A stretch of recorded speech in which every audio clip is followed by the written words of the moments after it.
В работе «Газель Next» мотор Cummins необходимо заменить насос гидроусилителя.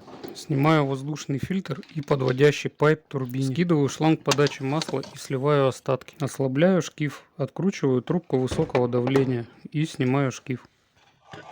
Откручиваю болты крепления, вытаскиваю старый насос. Затем устанавливаю новый насос. Затягиваю болты крепления, ставлю трубку высокого давления на место, закидываю пайп турбины. Снимаю старый бачок гидроусилителя и ставлю новый. Накидываю шкив насоса, заливаю масло в гур и ставлю воздушный фильтр. Насос работает тихо и без заеданий. Работа окончена.